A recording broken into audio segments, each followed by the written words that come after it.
So it's important to also know your tropes when you are developing a character and designing a character. So first off, what is a trope?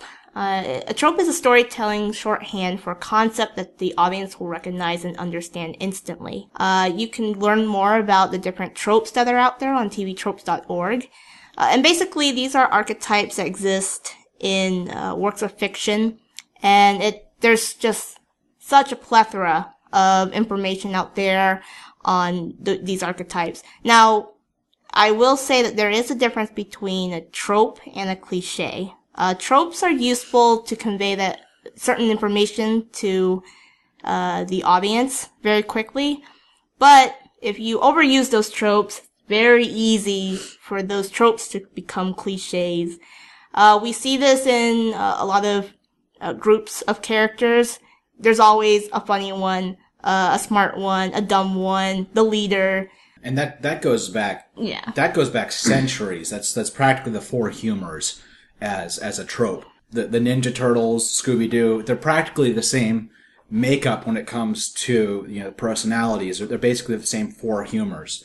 A note about tvtropes.org: it is a black hole. It will consume many days of your life, but it's probably for the best. Yeah, really in order to know your genre, in order to know your characters, you really have to know your tropes. One of the first things that a lot of people do when they're really starting out to create is that they'll just go with the first idea that they have. And generally the first idea that you have is based off of something you've seen multiple times from other places. It's not that you're not trying to be unique. It's that your storytelling and the world around you is going to influence what you think. Which is good. Which is great, which is awesome.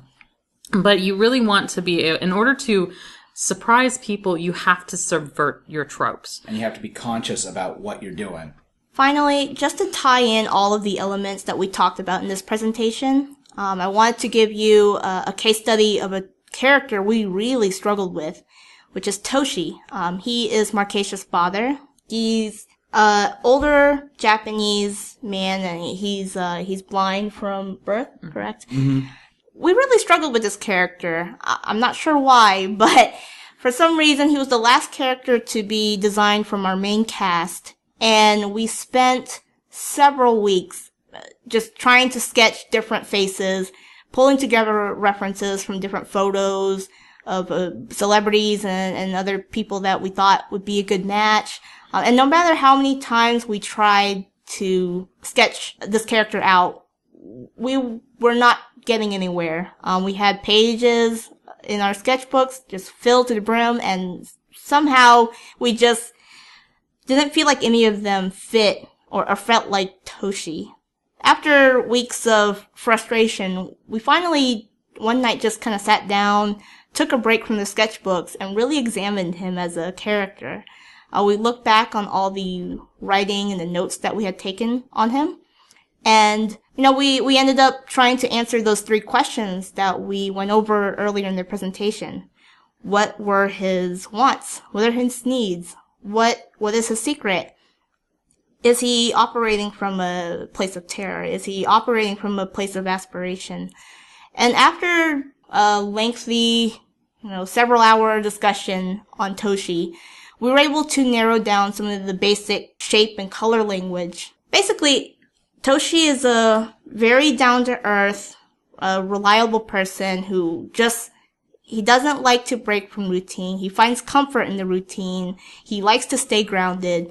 And all he wants for Markeisha is for her to stay safe and for them to be a well-grounded family. Of course, just looking at the shapes that we talked about, you can rule out triangles right off the bat. We went with the square to kind of show the groundedness, the reliability.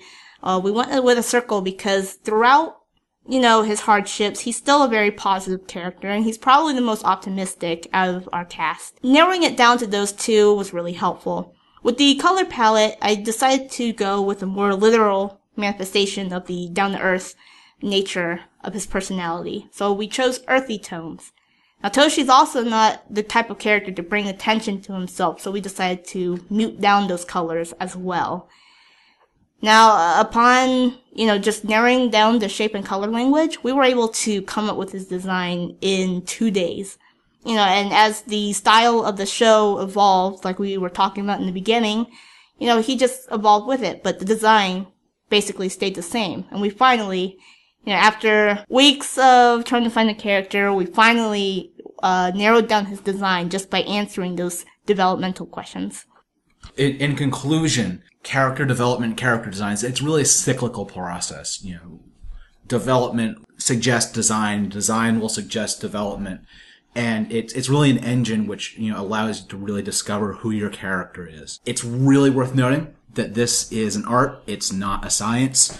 There's probably 1,000 counterexamples someone can provide. I look forward to seeing some of them. But yeah, there's no hard science to it, and we're still learning. I mean, this is something that has been an active path of discovery for ourselves. Yeah, and so this presentation is really geared towards creators who are struggling with design, and hopefully, we only share techniques and tactics that we've had personal experience with. It's worked for us, so I really hope that the information helps you discover your characters as well. Yeah. And please share, whether this was helpful with you, or helpful for you. And, we'd love to hear about your projects. And if you're looking to find out more about Kamikaze, visit us at kamikazeanimated.com. Have a good night, guys. Bye. Thanks.